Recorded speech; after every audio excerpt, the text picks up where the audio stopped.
দেখছেন 24 ঘন্টা India TV, সর্বদা সবার পাশে সবার মাঝে। আজ সাত সকালে বাজার ভর্তি মানুষের মধ্যে মোবাইল ফোন চুরি করতে গিয়ে হাতে নাতে ধরা পড়ল চোর বাবাজি। সাত সকালে শান্তিপুর রেলবাজার এলাকায় বাজার ভর্তি মানুষের মধ্যে হাতে নাতে ধরা পড়ল মোবাইল চোর।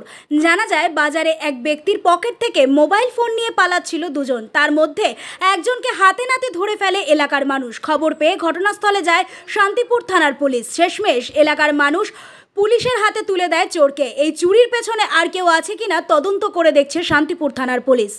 নদিয়া থেকে 24 ঘন্টা ইন্ডিয়া টিভির প্রতিনিধি জগন্নাথ মণ্ডলের বিশেষ প্রতিবেদন।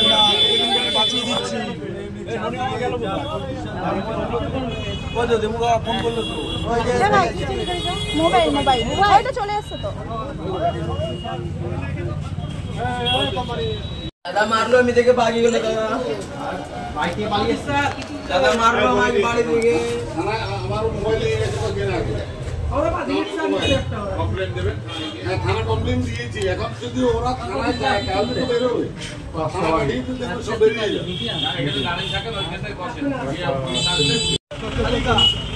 দেখুন মোটা করে পেছনে আছে, ওইটাই মেন এটার থেকে।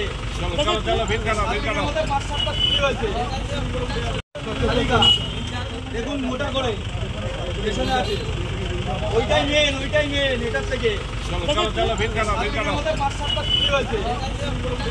হ্যাঁ, তো বলুন এবার ওখানটায় কি হয়েছিল আর কি ঘটনাটা? চুরি করতে গিয়ে ধরা পড়ে। আচ্ছা, কার ফোন? আপনার ফোন চুরি করেছে? আচ্ছা, মানে আপনারা ধরেছেন তাই তো? আচ্ছা আচ্ছা আচ্ছা, ওখানটা ওর সঙ্গে কি আরো লোক ছিল না একাই ছিল? একজন ছিল, সে পালিয়ে গেছে। আচ্ছা আচ্ছা, ঠিক আছে, থ্যাংক ইউ। আপনার নাম? আমার নাম প্রদীপ্ত শাহ। আচ্ছা, ঠিক আছে, থ্যাংক ইউ। আজ এ পর্যন্ত। সঙ্গে রাখুন 24 ঘন্টা ইন্ডিয়া টিভি। দেখতে থাকুন সব জেলার সব খবর সবার আগে 24 ঘন্টা ইন্ডিয়া টিভির পর্দায়। নমস্কার।